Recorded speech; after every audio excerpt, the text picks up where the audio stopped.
It's time for another episode of Sudbury Politics, the show, with your hosts Jeff McIntyre, Rachel Adrians, and Richard Eberhardt. Today, we finish our crash course on Laurentian University and write a final group exam as guest host Joshua Kuzin takes us through your questions. In this, the final of our three-part series, Insolvency Studies, thanks for joining us for this very special episode of Sudbury Politics, the show. Welcome back to Sudbury Politics, the show. This week, I'm your host, Josh, and I'm joined by my very special guests, Richard, Rachel, and Jeff. I forgot your name for a second. And we are reacting this time to the interviews we just finished listening to with Alex Usher, Darius Garneau, and Ruben Roth. Guys, what a show. What are your thoughts on what we heard? I'll let Jeff go first because, he didn't get his chance to throw his 2 cents in. He just had to sit there and listen to us talk. By the way, how is your teeth? Teeth, I like the plural. Had a horrible fight with a piece of popcorn, or with a popcorn kernel. And it was a little marbly mouth, and you guys wouldn't let me speak. So you're back, you're one tooth less, a little bit less wise, and you had some valuable insights for us. Yeah, still dealing with a bit of a hole in my face, but it was a good episode. They call that the mouth. It was a really interesting episode to watch. Alex brought a lot of content and a lot of depth to the issue, and really revealed the one thing we don't know is mostly everything. It's really interesting to try and understand why Desjardins now said no more money, or why the university told Desjardins we're not going to take this loan this time. So until we get that answer, there's going to be a lot of questions floating. Richard? Rachel? I thought, yes, of course, it was a great episode. Probably one of my favorites that we've done so far. Alex was a great guest. Same with Ruben and Darius. And it was so awesome to have 3 different perspectives in that sense. So I think for me, what really stood out for me personally, not too familiar with how universities run from a financial perspective, from a business perspective. And I know Alex Usher was talking a lot about how a big failure from Laurentian in terms of the financial revenue was their inability to attract enough international students and retain those students. So, and of course he compared, he brought up the University of Toronto and, in contrast to Laurentian, to show how well they've done in that area. But I had never thought about this business aspect associated with the international students. I know that they bring in more money, but just to kind of hear it laid out so explicitly stood out to me. And then, Ruben followed Alex's comment up when he was saying what stood out to him from Alex's interview. And Ruben was saying about how, I don't know if he used the term commodity, I want to say he did, but that we're talking about these students like a commodity and almost forgetting that they are in fact students. And then Darius followed up Ruben's comment to say that, it's been his experience at Laurentian that the international students that they did haven't always been treated the best by students. And I believe he even mentioned the faculty as well.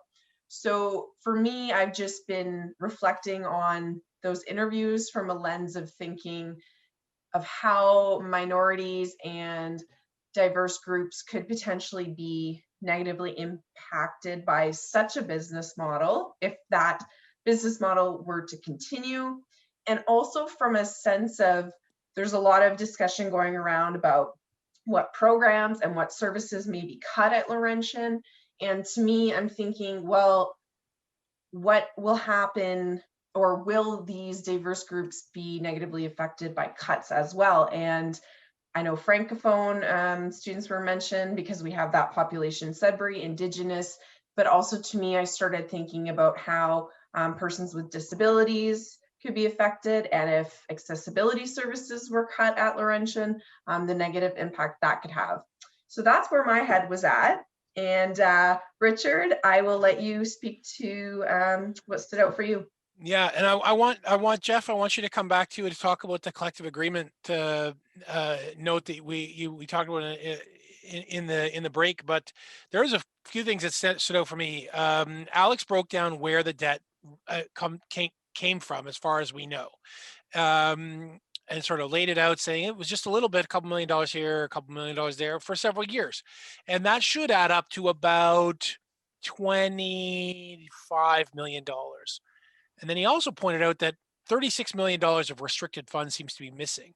So a question that he couldn't ask, we can't ask, we don't know, and may go to part to the answer of Jeff's problem as well, where why in a time of great liquidity, Desjardins decided to call back its line of credit. If that's what they did, is $10 million missing there, folks, somewhere. Begs the question, is that new debt? Is that something happened very recently, or has the $10 million been missing for a long time and they just didn't know? Like, there's all kinds of questions. Well, that's a lot of money. That's one. The communication strategy, and we kind of touched on that at the end of Alex's interview, and a little bit with Darius and Ruben when we talked about transparency aspect. The university is not showing respect to the stakeholders, both at the community side or its direct employees and the people that are paying the bills, the students, with their communication strategy. Why not? Is it incompetence or inability or lack of resources, or is it something deeper? And Alex almost got to the point where he said, it seems so bad that it's almost on purpose. And I just want to reiterate that, because to me, that was a big moment in the first part. And then just to give a nod to Darius and Ruben and what they're trying to do from a community standpoint is very challenging, because there is no community opportunity to participate in the CCAA process. That's a locked up court process. We're going to talk a little bit about that in the show, I think. And yet they're bringing the community together, passing council motions and that sort of thing to try to make sure that whoever ultimately makes the decisions, or maybe even the provincial government, realizes that Sudbury cares a lot about this institution and isn't prepared to just throw up our hands and say, let bleed what must bleed. And I think so there's quite a bit there. It's really, really thick stuff with this situation. Lots of moving parts. Yeah, kind of to a few of your points, but getting to the collective bargaining piece. Reality is, all the students at Laurentian are a commodity. The second you start being a business and you accept money for a service, it's a commodity, and there's no way around that unless you go full public funding and people don't pay to go to university. There's a subsidy that goes towards Ontario students, and there's a limit to how much they can pay, and there's no limit on international. So, realistically, the only way universities in Ontario can compete right now or can be successful is by getting international students, and you got to do that by being successful at it. Laurentian hasn't been, period. There's no excuse around that, because that's the real world. They have to compete by getting international students. If you want to complain and say that we need to go to public universities and stuff like that, that's fine. You can have that debate. Realistically, for Laurentian to function right now, they need those funds, and if they can't get it, they're failing. They can have that other debate on the side. There's on the collective bargaining side of things right now, it's interesting. Why does this loan get called? Why do you get pushed into the CCA process? There's never been a time I can remember in Canada where it's been so easy for large organizations to get funds.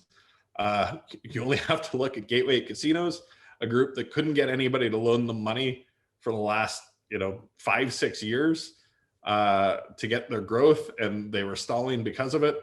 COVID hits, and the loosening of funds and the backing of funds from the federal government appears, and they're able to go out and get secured financing. Not the best terms, to be fair, but Laurentian likely would have had options to find somebody to lend them money. I find that shocking that they wouldn't been able to, whether it was the province, whether it was going for some other kind of funding, or whether it was in the private market secured by some kind of government facility. So, that aspect is really interesting. And the conspiracy theory Alex brought up, which I'm not big on conspiracy theories, but the reality of it is there's universities across Ontario, across Canada, bargaining right now with the lens of COVID. And I'm pretty sure most of them are saying, hey, take a look at Laurentian. You push us too far. That's the road that we end up going down. And you're not going to like the outcome, because those decisions aren't going to be shielded, cushioned by the university collective bargaining process, by the Senate process. You're going to have, a judge come in and make hard decisions that you're not going to be able to say, we don't like it, or we feel this, or those types of things. It's going to be hard cutoffs. And I think that threat just became real. All right, guys, thank you so much for sharing your input and your perspectives on on everything we just watched. We're going to lead into our next section now, which will be questions from the audience. And our first section really revolves around the likely outcomes of restructuring. And one of the first questions I have here is from Naomi Grant, and she asks, what is the anticipated impact on Greater Sudbury and the surrounding region? Jeff, do you want to take this one on? Well, the only thing we really know is they're going to have to come up with some money. They're going to have to find a way to adjust the business model that puts some cuts, put some savings into the package, that puts some dollars back into Laurentian's pocket or saves them some money. And they're going to need a plan to do that. Alex said 5%.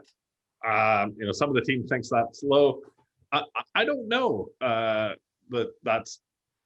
they really need to find too much money. It seems surprising that over a relatively small amount of money for their operating funds of a university, that they're in such a bad condition.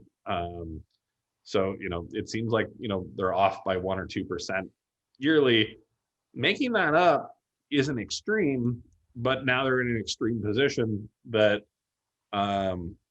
they could likely overshoot and cut a little deeper than would have been absolutely necessary to get them where they need to be. So really, we don't know, but what we want to look at is, what's the university saying going forward? What are the comms coming out? What are the departments that they're saying are, look, we can't lose these, or these are at no risk? Richard brought up the comms department in the opening. It's shocking that they haven't said more about, these are the things that aren't going anywhere. These because you need students coming in to keep the revenue going. I assume there's a fight going on between lawyers and comms departments right now about what you can say. But in the medium term, we're probably going to start hearing things about, what are the sacred pieces that aren't going to disappear, and the ones you're not hearing about are the ones that are on the cutting table. And all I wanted to add to that is I think the problem started with $1 or $2 million a year, and I think the problem has got a lot bigger, a lot faster. COVID helped. The tuition fee freeze helped. widen that yearly deficit gap. Now there's going to be a bigger problem, and credit to Naomi, who also brought this up. They're going to have a shitty enrollment for at least 1 year.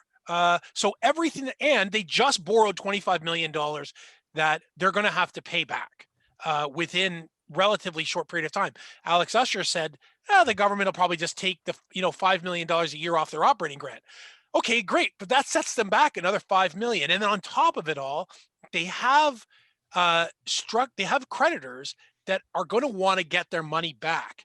So they've got to, first of all, they've got to meet that operating deficit, which is now big. They've got to pay back that $25 million loan, then deal with a declining enrollment situation, which is going to also apply to international students. And then above all that, they've got to make a little bit more money so they can pay their existing creditors, pay back that restricted loan, right? So again, this all they have to make a bit more money, or they have to spend less. Or that both those options are, that is really, if they can generate more revenue, Jeff, then that's great, and that's where they're going to want to generate more revenue. The problem is they've missed their revenue targets every year for about 10 years. So are the revenue targets coming out of this restructuring going to get a lot of credence? And ultimately, the other thing that we were kind of talking about in the break is the university is not bankrupt, but the university is insolvent. And does everyone know the difference between university insolvency and bankruptcy? Probably not, because I didn't know it until this process happened, and I had to take my own little insolvency studies course. When you're bankrupt, you owe someone money and they want it back right now, and you can't pay them. You have to declare bankruptcy. You're bankrupt. The university owes money, doesn't have the money. They are insolvent. They're insolvent today and not bankrupt because they applied for court protection to say no one can ask for that money back.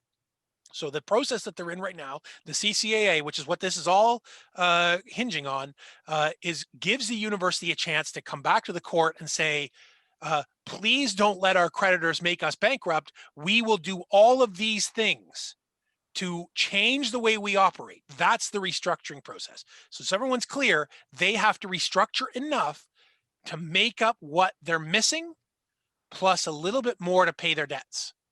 We don't really know how big that hole is, but it's not little, and it's going to result in definitely some job cuts, and what else, we're not sure.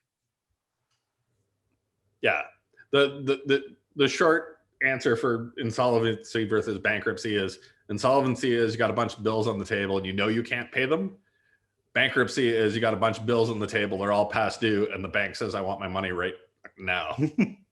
and Laurentian's not in that latter case. They're in we've got a bunch of bills on the table. We don't know how to pay them. And we're not going to make it through this year paying them. The question is, who made that decision? Was it the bank that pushed them there, or was it Laurentian that decided for themselves? Right. And on the topic of job cuts, our next question comes from Rick Ellis. When they determine that staff has to be reduced, will they be offering exit sabbaticals? Richard, I'm sure you have some thoughts on this, but I'm going to hand this one off to Rachel. When does Richard not have thoughts? But that's why we love him. And so I guess my first point back to the question is, I didn't see anything. I'll start off by back to serious things here, Richard. I'll just state what an exit sabbatical is, because I did not know. I've heard of a sabbatical. I didn't know what this term exit sabbatical was. So essentially it's an employee that were to pretty much take a year of severance. So they're paid for that whole year. They're not technically cut off by that place of work, but they're not actively working, even though they're still getting paid. So hopefully that made sense. So going back to the CCAA, so we've been talking a lot about this piece of legislation, the Companies Creditors Arrangement Act. So basically, in terms of staffing, when this piece of legislation is invoked and a process begins like the one Laurentian has undertaken with filing for the insolvency under this act, this suspends the collective bargaining agreement between the university and staff. So, and another important piece of that is not only does it suspend the agreement, it allows the court under this legislation to unilaterally rewrite parts of the contract. So the suspension or the provision of benefits, including things like exit sabbaticals, would be included in the restructuring plan and certified by the court at the end of that whole insolvency process.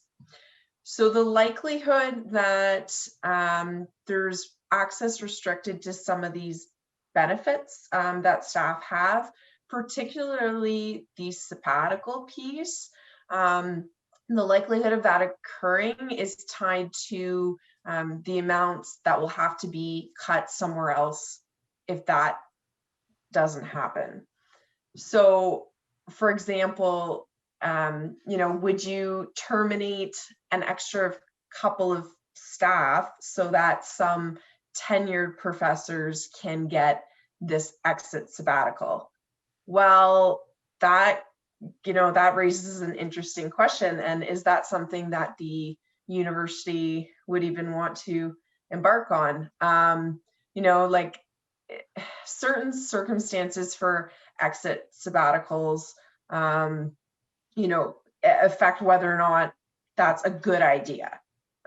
So, if there's a long-term relationship that needs to be kept between the university and this staff that's leaving, maybe, an exit sabbatical would be put in place as opposed to just a blanket termination, you're done sort of deal.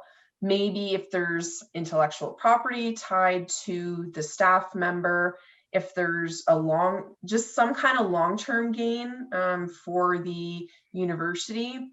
But I think in this case, it would be pretty hard for Laurentian to justify paying these exit sabbaticals if they're just going to do terminations in another area. So I think there's a bigger question here about how many jobs might be lost with this insolvency scenario, which jobs, and it's tied to the economic and social and cultural impact. So that would be my response to Mr. Illis. Thank you. Just a note on that too, right? There's two elements to this restructuring. We got to get these bills paid now, and then we need to be a viable, functional institution going forward. An exit sabbatical comes off your bottom line this year or next year. A department lasts forever, right? So if there's a department that is losing money over the long term, they're more of a threat to the ongoing success of the university, I guess you could say, as opposed to one element of somebody makes an extra 100,000 this year, but then it's over, right? So there's a balancing act happen there as well. Yeah. So moving on to the next portion of that question, the next piece in there. Once you're done working, you're hoping for a pension. And our next part of this comes from Dave Wiley, who says, but seriously, what is going to happen to those getting pension or those near pension? Richard? Yeah, this is, I mean, Dave asked a great question. He's at the first. We've seen it. I've seen it in all kinds of discussions.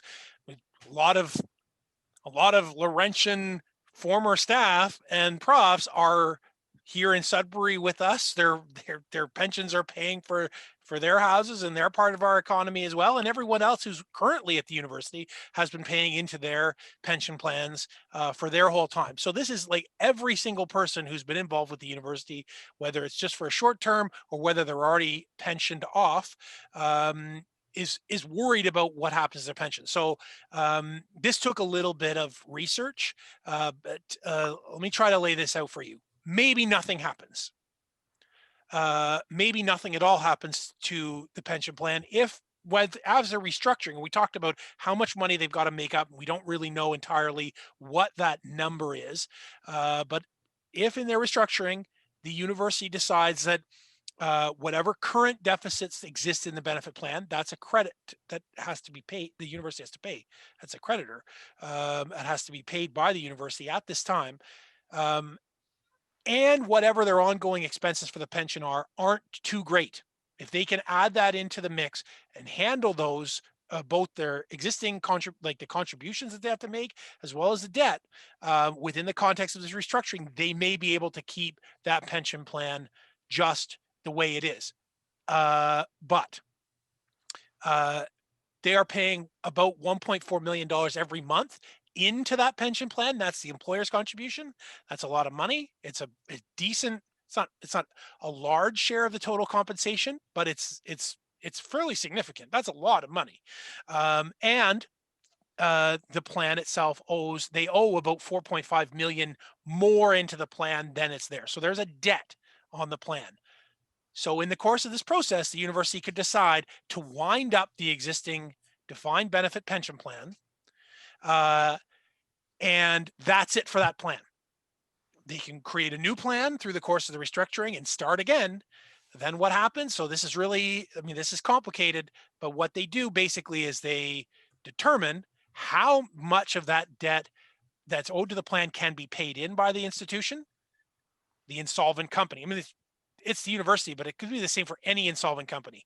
And they will start paying, they'll pay out individuals who are in the pension plan, whether they're recipients or whether they're contributors, they'll pay them out individually. Now, there's been a lot of jurisprudence on this over time, and the courts have tried to figure out where along in the list of many creditors, where does this pension plan debt belong? And the answer is it belongs just after the $25 million they borrowed for this insolvency period, all the legal charges that are a result of this insolvency. The next thing after that should be the pension plan. I say should be because this all hinges on a couple of Supreme Court decisions, and none of them are perfect and none of them are absolute.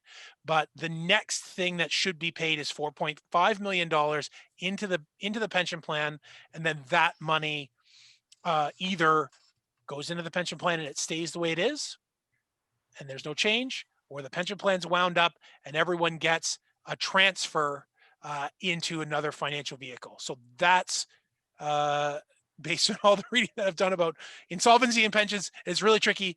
That's what I see when it comes to what happens with the pension plan. Personally, I can't see how much the university is trying to cut and whether or not the pension plan is at risk or not, based on how much money they have to try to save. Yeah, I think this plays a bit into something Ruben said during it as well, and that I brought up kind of in the break. You know, that LUFA, the agreements they've signed, are model agreements for other, you know, staff unions, which, you know, from the other side of the world, it sounds like that's saying, wow, they've got some pretty rich agreements, or they've got some pretty rich language on their end. And, you know, beauty's in the eye of the beholder.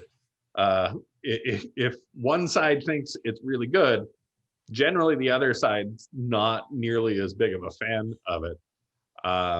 So, you know, I'm sure that goes into the whole negotiation pile. Well, and the pension plan is part of that, right? So the pension plan exists in the collective agreements. It's part of the compensation package, and therefore is fair game, although the rules around it are somewhat different because of the nature of the pension as a fund that is paid into. So there is some special language there. Yeah, if you're playing negotiation poker right now, the pension is the ace on the side of of LUFA, where they've got a card that, you know, they can't really take away. The university can't really take away. They can negotiate future, but they can't really negotiate the past very well. So, you know, it's money that's theirs. I don't want to belabor it. The biggest thing here with the pension is that there's a whole bunch of money sitting in a bank account somewhere that belongs to the pension. Yeah. And the university can't like, oh, we got a big debt over here and we've got, several hundred, $100 million in pension funds over here. Why don't we just take the pension money, which has happened in other jurisdictions at other times, take the pension money and pay it to this creditor that we owe. Tidy, all done. No more pension plans. Sorry, everyone. Can't do that anymore. No. But they can look forward and say, yes, we're not going to put as much money into it next year. All right. And from that, we'll move on to the last part of the restructuring piece with another question from Naomi Grant, which I'll lean towards Jeff. Is restructuring expected to include selling capital assets, including those of community value, like the land that is the de facto extension of Lake Laurentian conservation areas, ski and hiking trails, athletic facilities, including Sudbury's only Olympic-sized pool, track and field, etc.? I'd be pretty surprised if some of that doesn't go on the docket. Capital assets, like I said earlier, right? There's two elements to this. There's the long-term functionality of the university's, business plan. the long-term operating budget. Long-term operating budget, but the long-term business model of Laurentian, right? And then there's the short-term. We owe some money right now. We got to find a way to pay it. Capital assets are an easier way to go and say, we're going to lop this off, sell it off, and bring in some short-term money. I would suspect there's some of those assets, probably the art gallery, the president's residence, would be the two off the top of my head that are pretty easy cuts, because they don't make money at all. So they're a long-term drain, and plus you can get some upfront capital on it. The president's house, I don't think most people are too concerned about out there. The art gallery definitely creates some structural issues in the short term, but luckily the city's building a new art gallery, so if anything, that just solidifies that plan that's already most of the way through. Now, those other assets, things like the trails, the athletic facilities, those bring some value to the university. For the university to be a competitive space, I would think the athletics facility is a big element towards that. If you're when the recruiters go out and they say, come to Laurentian, this is some of the stuff they showcase. They're not showcasing the president's house or the art gallery as such. They're showcasing, the athletics facilities that you have, and it would be difficult to convince people to move to Sudbury, and especially to Laurentian, without those facilities. Laurentian's pretty isolated. There's not a lot out there, minus some private organization coming in and saying, look, we'll take over the athletic facility and run it privately, which I cannot wrap my head around a business model that makes sense, because it's a massive facility. And SPAD is, probably one of the groups that Laurentian's known for, is successful with. So I would have a hard time seeing that.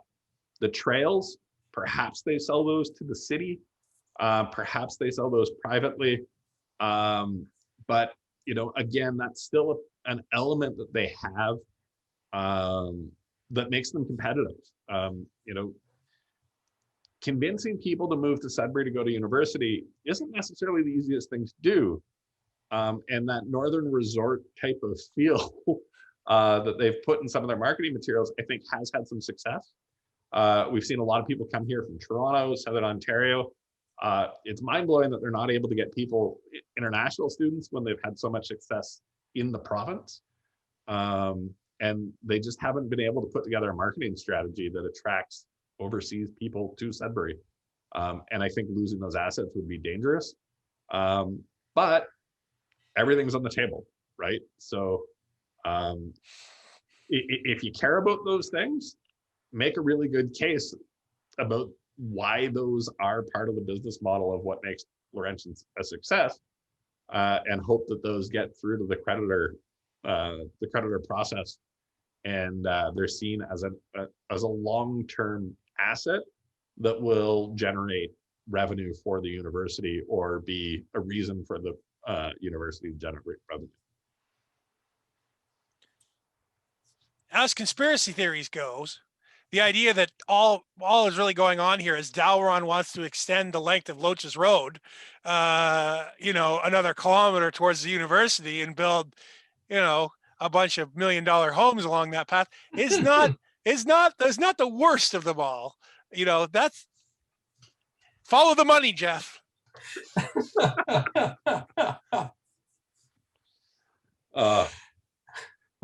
And on that tasty note, please don't sue us.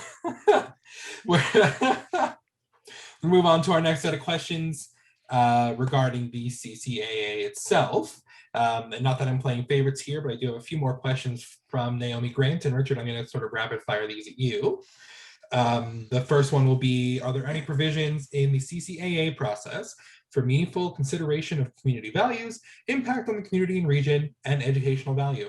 No, and I kind of think this is a rhetorical question. I'm almost sure of it. A rhetorical question. Not a bit, not even a little tiny bit. If any of these community values or impact on the community region could result in, for example, a class action lawsuit on the university, then yes. But this is a relationship between a bank and a university or and a corporation, and the whole point of using the CCAA, it's good for the province of Ontario. There's no political pressure that can be put. No, sorry, it's before the courts. Even the city, to some extent, it's like, well, kind of before the courts. I mean, council did pass that motion the other day, but everyone wants to say, well, it's this process, and we can't. Sorry, the meaningful consideration just isn't a thing. Okay. And the next part of that is CCAA is not an appropriate process for a public institution. How is this process approved for LU? So again, I think Naomi's great from Coalition Liberal Sudbury. She's making a political observation here that the CCAA is not an appropriate process. The CCAA is what corporations use when they're insolvent and they don't want to go bankrupt. So to say it's inappropriate is a political stance. It was approved like this. The university met the definition of a corporation that was insolvent, and so therefore had the right to apply under the act, and they went to a court and they filed the application and they were granted it. That's how it happened. Should it have happened is a whole other thing. It's a big kettle of fish.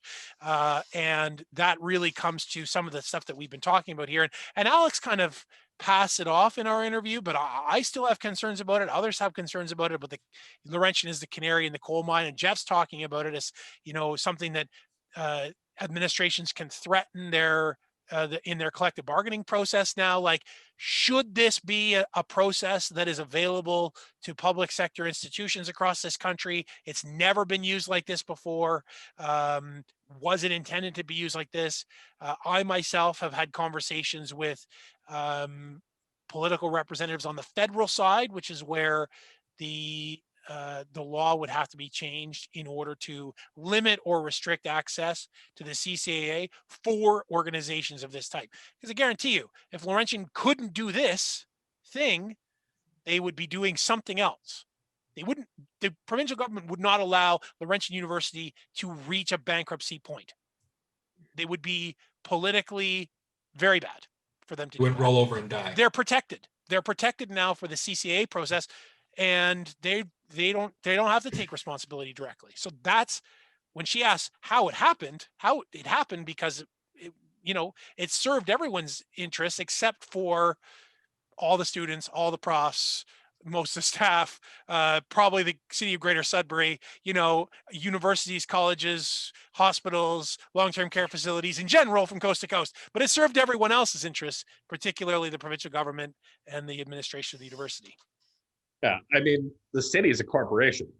Yeah. This begs the question, could a city just now say, I'm going to go to the CCA instead of raising taxes? There's nothing in the act that says no.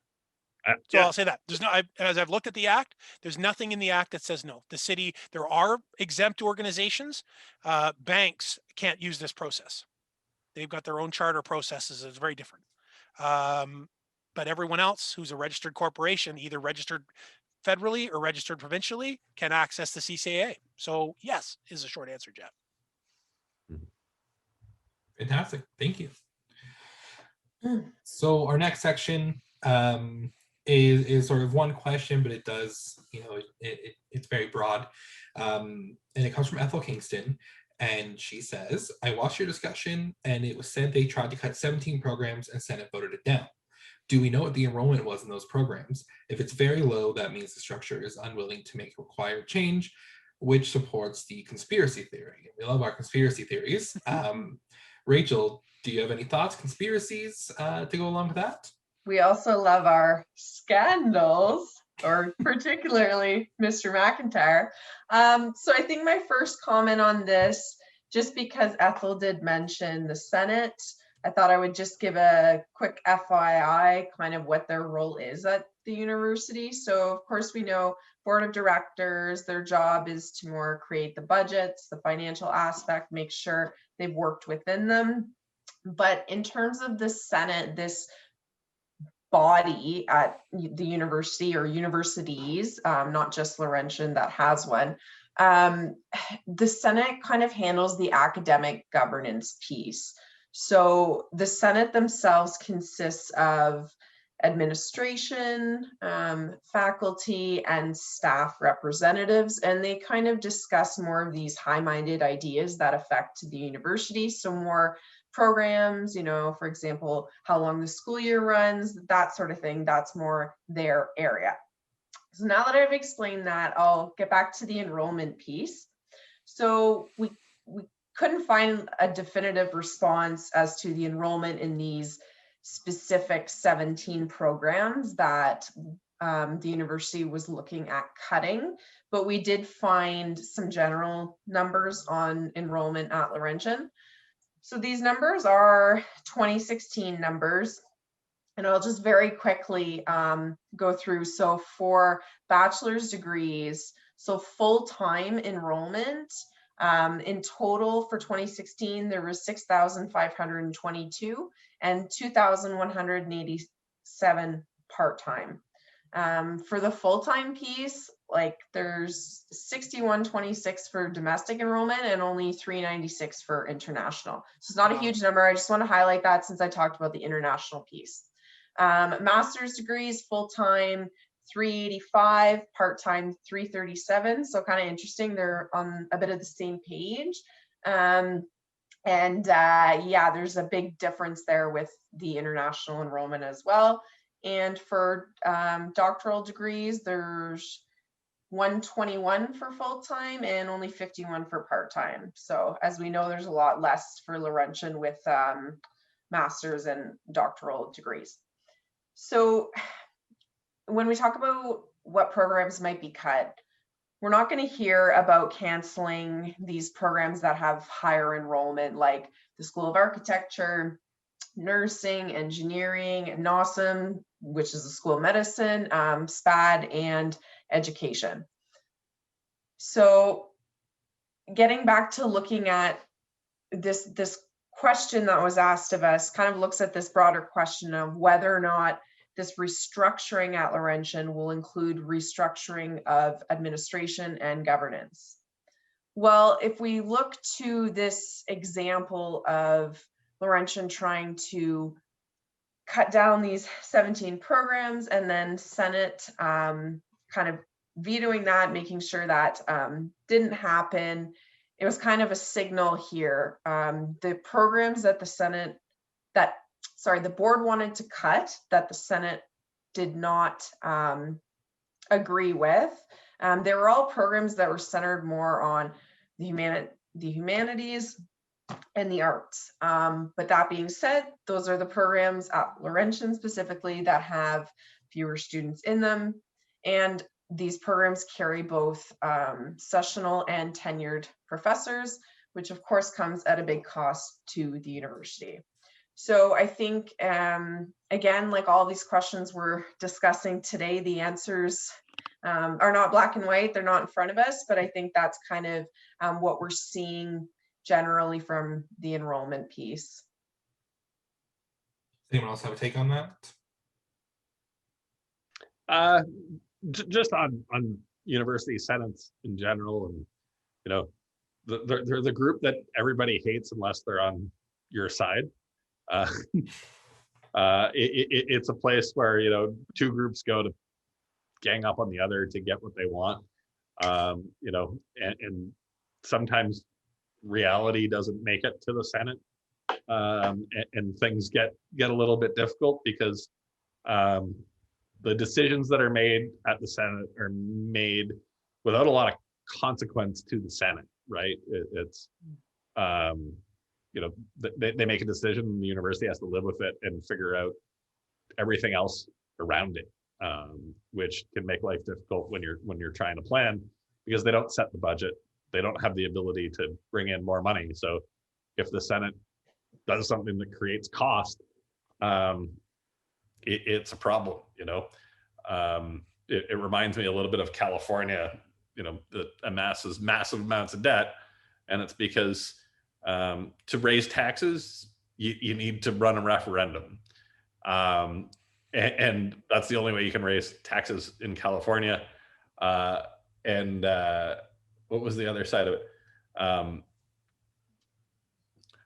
There's another element to the budget that is on the expense side that also needs a referendum. So you've got a revenue issue and an expense issue that both need a referendum to win.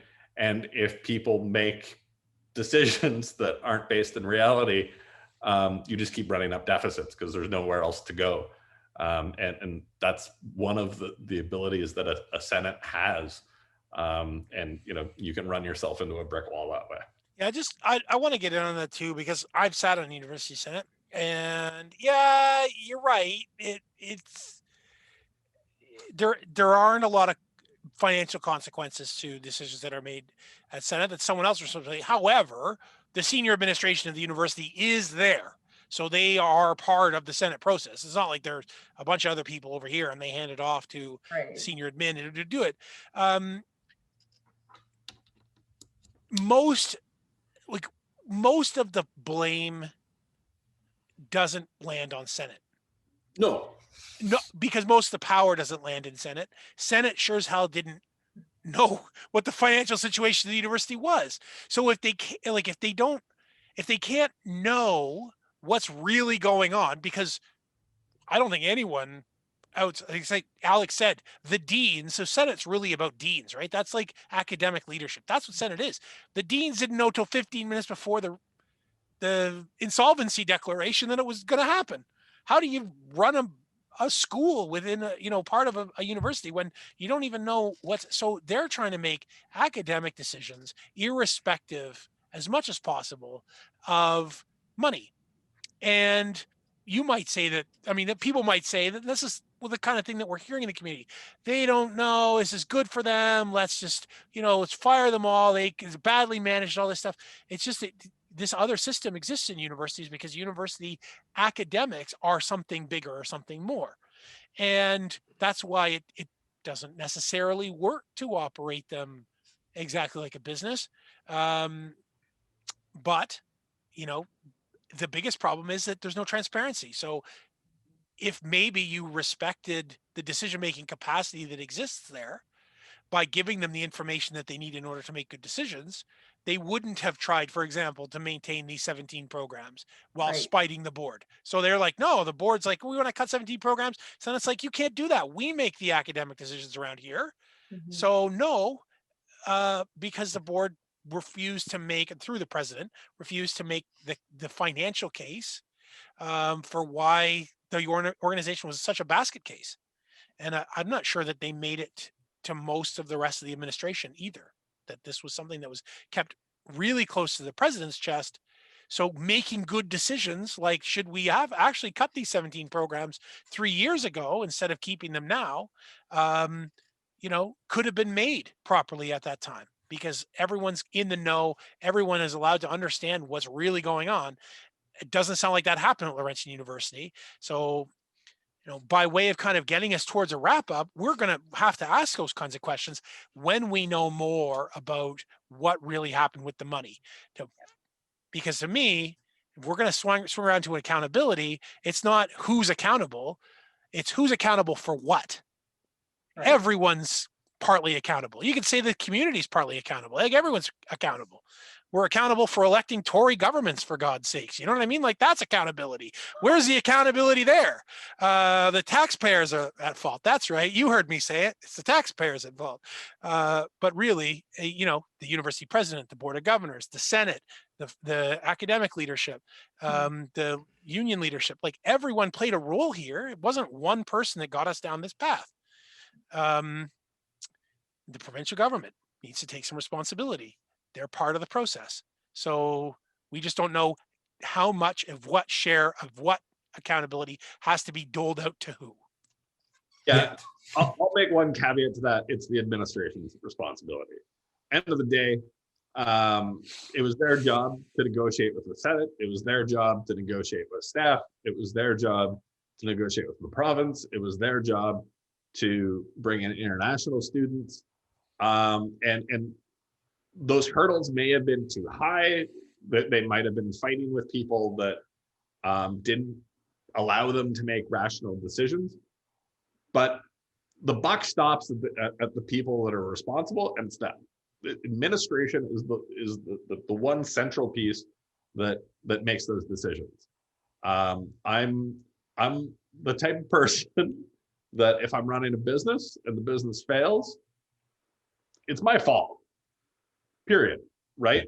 There might have been contributing factors that made it difficult and things like that, but I had all the opportunity to see those things coming, to have the conversations with the Senate and put more on the table or make that negotiation possible. Did those other factors make my life more difficult? Sure. You can say that, and you can say that maybe no administration could have made it happen, but it's still their responsibility at the end of the day. And realistically, there's universities across this province that aren't insolvent today. They all had COVID. They all had the same issues with provincial funding. They all have senates. They all have all of these same problems. They found a way to make it happen. And does everybody share some responsibility? Sure. But admin's the one that needs to say the buck stops with us, and these are the changes that we're going to make. And going to the CCA could be part of that, right? If the people you're dealing with are unreasonable, and we don't know this yet because we haven't seen all of the documentation, then saying enough's enough. We're not going to take a loan this year. We're going to force ourselves into insolvency, and we're going to just tell you guys, sorry, but we're not going down that road. I think there's probably better ways to deal with it. I think the communications around all of it's been awful. And I love this city, and I think the university is a massively important part of it. So more than anything, we got to figure a way past this and a way to be successful going forward. So everybody involved needs to look at this process as an opportunity to shift the model for Laurentian into something that can be successful going forward, that serves the needs of our community. And Naomi's point about does the community have a role in it? Not really, but yes, 100%. Right? We don't have a legal point at the table, but we have voices, and we can stand up and say, look, this university is really fucking important to this community, and the services that it provides, some of the programs that it provides that may not be financially viable on the table, well, maybe those are programs that we need to be successful in here, or to contribute to the community. Well, Jeff, that was beyond inspirational. Probably one of the most heartwarming comments I've ever heard from you. But on a serious note, we're still watching this closely. There's a lot that's going to come down the pipes in the next months. We're going to revisit this and discuss it when we can at that point. So we just wanted to thank everybody for watching and for all the individuals that submitted their questions to us. We really appreciated that. We enjoyed the format of this episode, kicking things up, doing them a little differently. And hopefully for Josh, he thinks that we were pretty good interview guests, and he enjoyed being the host for today. So thank you, Josh, and thank you, Richard and Jeff. Thank you, Rachel, and thank you guys for joining me this week and answering some questions from our fantastic audience. Took the time to submit them. This is a very meaty issue. It obviously has taken a lot of time. And for anybody still listening here at the end of this episode, we want to announce a new section we're going with, which is our question of the week. And this time around, we have drawn the name Rick Ellis. Thank you so much. DM us your address and we will get some swag coming your way. If there's nothing else, thanks again for listening, and we'll see you on the next episode. Thanks so much for tuning in. Now, share your thoughts. Go to our Facebook page, facebook.com/celebritypolitics. Let us know what you thought about the episode. Share with your friends so they can share their thoughts too.